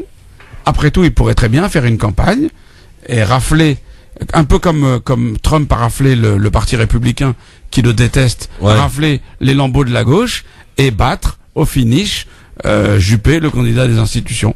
Et moi, c'est une hypothèse que je caresse de plus en plus. Je me dis que c'est pas une hypothèse idiote. Pour te répondre à Mouche, d'abord je répondrai à Badr. C'est que, excuse-moi juste, Macron, il est intelligent, c'est ça son seul défaut. Alors, Badr, sache que tous les médias et notamment les lobbies sionistes étaient pour Hillary. Donc le fait qu'il ait gagné Trump, c'est comme il a dit l'auditeur d'avant, c'est un doigt d'honneur, un pied de nez, tout ce que tu veux. Ah, d'accord, à la force et à ceux qui pensent que les médias sont tout puissants et à ceux qui disent on a fait la démonstration que Trump à ceux qui pensaient que et à ceux qui pensaient que les sionistes dirigeaient le monde. Or c'est faux, non, c'est pas les sionistes qui dirigent le monde. Mais quoi? Voilà. Ça c'est une chose. Non, les complotistes. Mais tu divagues, mais tu crois il va changer quoi? Tu crois il va changer le Moyen-Orient? Là t'es en train de parler du futur, je te parle mais je te parle de là, il va rien changer Trump. Je te parle des médias, comment ils mais je m'en fiche des médias. Mais non, c'est un pied de nez. Mais non, mais je m'en fiche des médias, je regarde pas moi les médias. Moi je pense que les auditeurs ils auront compris ce que je voulais dire. Non, ouais. Et maintenant Amou, Macron ne fait pas partie d'un grand parti. Et la logique démocratique française, pour être élu, il faut faire partie d'une grande famille politique. C'est ce qu'on disait des États-Unis. Non, moi je parle de la France. Tu sais que Trump, il était au Parti démocrate il y a encore pas longtemps. Il a financé la campagne de Bill Clinton en 92. Donc tu sais, moi j'ai l'impression qu'on est vraiment on est à la veille des élections présidentielles françaises. On est dans une sorte de mouvement où en fait toutes les lignes sont floues. Tout est possible, ouais. Et on arrive dans un truc complètement étrange. Il y a tous les électeurs, il y a tous les adhérents du Front National, des Républicains, et qui vont enlever leur carte, leur adhésion et qui vont aller dans le parti de Macron. Mais arrêtez. Tu sais combien ça fait? Ça fait même pas 80 000 personnes. Quoi? C'est rien. Les adhérents des Républicains, c'est rien. Mais je te parle de Front National, des Républicains et de la gauche. Je pense que tout le monde va se transformer du jour au lendemain, on va aller chez Macron parce que Trump a gagné. Non mais arrêtez les gars. Je pense que ça risque de donner en fait à la campagne des élections françaises une autre physionomie. En plus les Français sont moins dans le risque que les Américains. Tu veux dire que ça peut inspirer certaines personnes? Regarde qui est-ce qui est en train de monter. C'est Le Pen. Qui est soi-disant la candidate anti-système. C'est normal, Sarkozy fait de la pub. Mélenchon, le candidat de la France insoumise. Oui, là, pareil, je suis parti tout seul. Mais il s'en fout, les communistes, il va trouver ses signatures. Après, t'as Macron. J'ai quitté le gouvernement, je crée mon propre parti. On voit bien qu'en fait l'offre politique est tellement discréditée que il y a un mouvement important de ce côté-là. Les Français sont plutôt conservateurs. On va voir. On va juste, avant de passer au coup de cœur, juste écouter Donald Trump. C'était ce matin, donc premier discours, et il a parlé d'Hillary Clinton, évidemment. Écoutez. She congratulated us. Elle nous a félicités puisqu'il s'agit de notre victoire. Et je lui rends hommage à sa famille qui a travaillé si dur à ses côtés pour cette campagne. Elle a tant donné. Le travail d'Hillary depuis longtemps sur une si longue période. Nous devons la remercier pour tous ses services rendus à la nation très sincèrement. Mais maintenant, il est temps pour l'Amérique d'aller de l'avant, au-devant des divisions. Nous devons être ensemble. Républicains et démocrates. Nous sommes unis pour la nation. Je dis qu'il est temps pour nous d'être ensemble, d'être unis, un seul peuple. Il est temps, et je le dis, je serai le président de tous les Américains. that I will be president for all Americans. Voilà, ça c'était pour la partie d'Hillary Clinton, hein. C'était vachement ironique, hein, quelque part. Est-ce que c'était ironique ou est-ce que c'était simplement de la politesse? Vous pensez que c'était ironique? Bien sûr, c'est de l'ironie. Avec toute la campagne. Rendu des services. Non, je pense que c'était une façon de faire play. Tu sais, quand on est dans ce moment-là, on est plutôt sympa, je trouve. Oui, mais c'est Trump qui parlait là, c'est pas n'importe qui. Après tout le scénario de la campagne présidentielle qui dit ça, c'était marrant sa façon dont il a enterré Clinton. C'est bon, t'as beaucoup servi, c'est bon, bah je te souhaite une bonne retraite, toi et ta famille, vous avez beaucoup voire même un petit séjour en prison, pourquoi pas. Après bon, j'irai pas jusque là. Mais en tous les cas, c'était des affaires quand même. Un enterrement, il l'a enterré comme ça dès le début et c'était assez drôle, j'ai trouvé. Allez, c'est parti pour les coups de cœur. France Maghreb 2, le coup de cœur. Allez, c'est parti, on y va avec ton coup de cœur, ami Hakim, on t'écoute. Alors mon coup de cœur, c'est la constitution de Médine, le premier acte politique, je dis bien politique, du prophète Mohammed sallallahu alayhi wa sallam. Donc la constitution de Médine et le respect de la diversité. Une des premières actions du prophète Mohammed, une fois établi à Médine, société plurireligieuse, fut de rédiger une loi constitutionnelle. Et oui, une loi constitutionnelle. L'auteur Mohammed Hamidullah a publié le texte intégral de la constitution de la cité-État de Médine. Musulmans et juifs, muhajiroun, mécois et ansar médinois, nombreuses tribus et divers clans sont réunis ensemble au sein d'une communauté unique dans le respect de leurs spécificités. Un extrait de cette constitution, au nom de Dieu le très miséricordieux, voici ce qu'a prescrit le prophète Mohammed aux croyants et aux musulmans d'entre les Qurayshites et les Atribites, et à ceux qui les ont suivis. Puis se sont joints à eux et ont combattu à leur côté. Premier article. Ceux-là forment une seule et même Umma, une seule et même communauté, en dehors du reste des hommes. Les émigrés, donc ceux qui sont venus de notre ville, qui sont rentrés à Médine, comme c'est la règle chez eux, se cotiseront pour acquitter le prix du sang, notamment. Troisième article, encore une fois, les Banu Auf, une autre communauté, comme c'est la règle chez eux, se cotiseront de la même façon que par le passé. Et ainsi de suite pendant 45 sur plusieurs articles. Cette série de dispositions et de règles conduites communes sont conclues dans le respect des us et coutumes des uns et des autres. Il est à noter que cette constitution bénéficiera également aux juifs dans le respect de leurs spécificités et sans qu'ils ne soient contraints d'embrasser l'islam. Comme l'indique l'article 16 de la constitution, ceux des juifs qui se rallieront à nous, donc à la communauté de Médine, auront droit à notre aide et à nos soins sans qu'ils ne soient opprimés ni qu'ils ne soient portés secours à quiconque contre eux. L'article 25 stipule les juifs de Banu Auf forment une communauté, une umma, avec les croyants. Aux juifs leur religion et aux musulmans la leur. Cette disposition s'applique aussi bien à leurs clients qu'à eux-mêmes. L'exception de celui qui aura mal agi et qui serait conduit en maître. En traître, il n'attire le mal que sur lui et sur sa famille. Voilà comment est résumée cette constitution de Médine longue de 47 articles par le biographe du prophète Mohammed Hamidullah. Il dit le premier acte politique de Mohammed, donc ça cette fois-ci c'est un autre biographe, c'est Montgomery Watt, c'est un américain. Donc le premier acte politique de Mohammed, dit donc Montgomery Watt, fut de publier un message destiné à tous les musulmans ainsi que tous les juifs de la cité. Pour ces derniers, ce message était un pacte leur garantissant la vie et la sécurité, ainsi que la libre observance de leur religion, à condition qu'ils aient une parfaite réciprocité de leur part. Suit une série de principes fixant la règle de conduite des membres de cette communauté, entre eux et envers les incroyants. Pour les juifs, ce message précise bien: aux juifs leur religion et aux musulmans leur religion. Les juifs qui marcheront avec nous seront traités comme s'ils étaient des nôtres et auront droit à notre protection. Les juifs doivent, au même titre que les musulmans, participer aux frais occasionnés par les guerres notamment. Juifs et musulmans se doivent mutuellement assistance contre quiconque attaquera, pas les musulmans, mais la ville, c'est-à-dire la communauté, c'est-à-dire Médine. Jamais de toute l'histoire de l'humanité, la diversité religieuse et culturelle n'a été si respectée et portée à l'honneur comme elle le fut dans cette constitution dictée par le prophète Mohammed. Voilà, je m'arrête là parce que pour être un peu plus court, mais je pourrais être plus long. Oui, il faudra être plus court. La prochaine fois, mon ami. Coup de cœur, il faut que ça aille vite, mon ami. Allez, pub, et dans un instant, les coups de cœur de Hamou et de Badr. Le coup de cœur de Badr, d'ailleurs, est là physiquement. Ah ouais, et on fera d'ailleurs un petit j'aime ou j'aime pas, tous ensemble dans un instant aussi, à suivre. En fait, il faudrait taper là, moi. France Maghreb 2, France Maghreb 2. Merci d'être avec nous sur votre radio pour la suite et fin de ce grand forum, en tout cas pour la partie avec interactive, avec Hamou Bouakaz, avec Hakim Rahal, avec Badr Belamine. Alors justement, mon cher Hamou, ton coup de cœur, quel est-il là? Alors moi je fais du teasing pour un pote qui est même pas de mon camp politique, mais qui est un bon copain, qui est adjoint au maire de Sevran, et qui est parti à Marrakech dans le cadre de la COP 22 avec un cortège de voitures électriques, et ils sont partis traiter d'écologie au Maroc, et il reviendra de Marrakech, et là nous aurons l'occasion de le recevoir. sur le plateau de France Maghreb, si évidemment Christophe le veut bien. Avec ce sera grand rigolo. plaisir. Bah oui. Un socialiste en rupture de banc avec un républicain dont je sais pas trop sur quel banc il est, ça va être rigolo. Bon, Badr, ton coup de cœur il est là, il est physique. Ouais, mon coup de cœur, moi je l'ai fait se déplacer parce que il m'a drôlement emballé. Bon, il m'a pas emballé physiquement. Ça aurait été possible. Remarque là, il aurait eu du mérite, parce que bon. Au gala. Non mais on pensait pas à ça, Badr, t'inquiète pas. J'ai des problèmes bucco-dentaires en ce moment. Ouais, en même temps on s'en fout, hein. Ouais, dis-moi. Et donc c'était au gala MNA que j'ai rencontré. Il s'appelle Jamil Le Schlag. Et il va nous dire qu'est-ce qu'il fait dans la vie et pourquoi il est aussi drôle. Salut Jamil. Ouais, bonjour à tous, bonjour. Salut Jamil. Salut tout le monde. Jamil, tu m'as fait pleurer de rire. Ouais, j'étais marrant. C'est vrai que c'était drôle. Alors tu es humoriste alors visiblement. Ouais, je suis humoriste. Ouais, je joue au théâtre de 10h tous les samedis à 22h30. Ouais. Métro Pigalle, les amis. Bienvenue à tous. Bienvenue à tous. Voilà, vous êtes tous les bienvenus. C'est théâtre de 10h, c'est pas théâtre de Spotify, tu vois. Non, théâtre de 10h, 36 boulevard de Clichy à Pigalle. 36. C'est bien ma punchline. Samedi 19 novembre. Samedi 19 novembre, c'est la prochaine, les gars. Ok. D'accord, Métro Pigalle, on réserve comment surtout sur Billets Réduc, vous allez sur Billets Réduc, vous et tapez. Ça coûte combien le business? 10 €. Ah, ça va. 10 € la place. On peut te suivre où sur les réseaux? Sur les réseaux sociaux, alors vous tapez Jamil Le Schlag partout, Instagram, Snapchat, Facebook, pas Twitter, je comprends rien frère à Twitter. J'ai rien compris, hein. Twitter c'est là que ça se passe les gars. Ouais, mais dire le schlag. Le schlag c'est attendez les gars, il y a trop de questions, je sais plus quoi faire. Vas-y, fais ton boulot, fais nourrir. Non, ouais, donc alors attendez, on était dans le Donald Trump, non je déconne.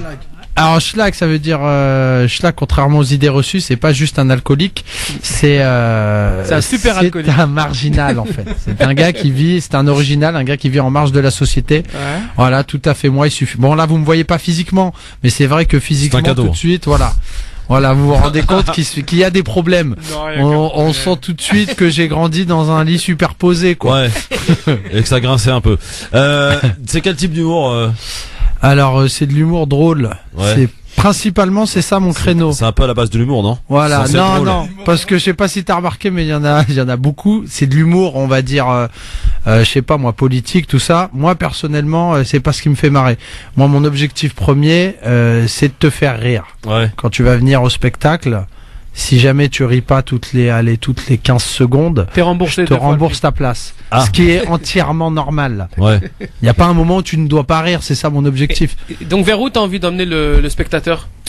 Le spectateur, j'ai envie. Juste envie de le faire rire, c'est tout? Ouais, mon premier objectif c'est ça. Après, bon. Il y a des thèmes sur lesquels tu veux faire réfléchir? Ouais, il y a des thèmes, il y a des spectateurs, ils ont pas de papier. Il y a des thèmes. N'importe quoi. Non, il y a des thèmes. Ah, moi, il y a tout plein de clichés. Ah, moi, t'es tout plein de clichés. Ah, bah, c'est vrai que qu'est-ce que tu penses de l'élection de Trump? Avenue de clichés, c'est là où il va travailler. Jamil, qu'est-ce que tu penses de l'élection de Trump? De l'élection de Trump, écoute, je vais te dire, c'est marrant. Pour moi, ça m'a fait un peu rire. Parce que juste avant, je regardais les émissions de télé sur France 2, tout ça, et tout le monde disait bon bah quand Hillary sera président, on est d'accord. Quand Hillary, mais vous dites même pas Inch'Allah les gars. Je veux dire au bout d'un moment, c'est peut-être Dieu qui décide quoi. Allez, on y va pour le j'aime ou j'aime pas. On y va, c'est parti. Le j'aime ou j'aime pas, c'est Jamil, hein, je t'explique, tu participes avec nous, hein. Bien sûr. Comme ça, si tu peux nous balancer une petite punchline, n'hésite pas, hein. Bien sûr. Pour l'instant, c'est moi qui mène en punchline. Ouais, t'es fort, voilà, t'es fort, frère. C'est normal, mon micro il est éteint depuis tout à l'heure. Je comprends rien du tout. C'est bon, ouais, c'est ça. Alors, le monde s'effondre. Taisez-vous. Le monde s'effondre, c'est ce qu'a la réaction de l'ambassadeur de France aux États-Unis qui a provoqué un tollé d'ailleurs sur Twitter. C'est ce qu'il a tweeté en tout cas ce matin avant de le supprimer. J'aime pas. Ah bah, je m'en fous. Il y en a un qui a perdu son taf, c'est tout. Ouais, voilà, j'aime pas. Je m'en fiche. Je m'en fous. D'accord, vous avez le droit aussi, hein. Vous avez pas de problème, assumez. Ouais. Jean-Frédéric Poisson, vous connaissez? Ouais, c'est Jean-Frédéric ou Poisson? Jean-Frédéric Poisson. C'est dit pour un dialogue. Non, pardon. Il a dit que le dialogue devait primer avec l'islam. J'aime pas ou je m'en fous? Ah, j'aime. Ouais. J'aime. À condition que l'islam veuille dialoguer avec lui. Voilà, faut que ce soit. Non, je déconne. Non, mais c'est bien un mec qui veut qu'on parle. Quand il dit dialogue avec l'islam ou dialogue avec les musulmans? Michel Poisson, c'est différent. Non, il a dit dialogue avec l'islam. Ouais, c'est différent dans le français. 12 ans de prison pour un adolescent palestinien auteur d'une attaque au couteau en Israël. J'aime pas ou je m'en fous? Ah, on n'aime pas du tout. J'aime pas. Amou? Je te sens qu'est-ce que je dise dubitatif. Qu'est-ce que je dise? Moi, je déteste quand quelqu'un fout un coup de couteau, je déteste quand quelqu'un va en prison. Non, mais attends, Amou, on est sûr qu'il va prendre 14 ans de prison. 10 ans. 10 ans de prison. 12, pardon. 12 ans alors qu'il a 14 ans, c'est ça? Ouais. Voilà, mais par contre, on n'est pas sûr qu'il a foutu un coup de couteau. Ah bah ça, je sais pas, moi. Mais par contre, on est sûr de la peine. Alors, pour finir, le j'aime ou j'aime pas, la fédération algérienne, là on parle de foot, a annoncé hier les forfaits de Ghezal, Poudebouze et de Soudani pour le match, le déplacement, qui aura lieu d'ailleurs ce samedi, un déplacement capital au Nigeria. Ah bah tant mieux que tu joues pas Soudani. Oh purée. Oh là là, le soulagement. Là, moi, j'avoue, je m'en fous. Oh, le soulagement, le soulagement. J'aime, ça va les réduire et je suis pour le Maroc, donc. Merci à tous, merci à vous, à très vite. Hakim, merci beaucoup. Merci Christophe. Notre ami Badar, à bientôt. Merci. Et on peut te retrouver où donc? Rappelle-nous vite. Théâtre de 10h, samedi à 22h30. Novembre. 19 Soyez présents les amis. Ouais, merci il est super drôle. Aux auditeurs, merci à Mimsou, à tous ceux qui nous suivent. On vous embrasse. Salut à tous, merci les gars. Dans un instant. On a pas été trop relou. Hein. Ouais, mais vous inquiétez pas, je me charge de vous. Dans un instant, on s'occupe de l'éphéméride de ce qui s'est passé un 9 novembre. Il s'en est passé des choses, notamment le mur de Berlin. Oui, il s'est écroulé, effondré ce 9 novembre 1989. Mais pour l'heure, c'est l'actualité. Ça sera évidemment avec Amar, hein, parce que si j'oublie d'annoncer, il va me mettre une tornade et ça fait mal. Et tout de suite, on accueille Marine Garel pour l'actualité. Bonsoir Marine.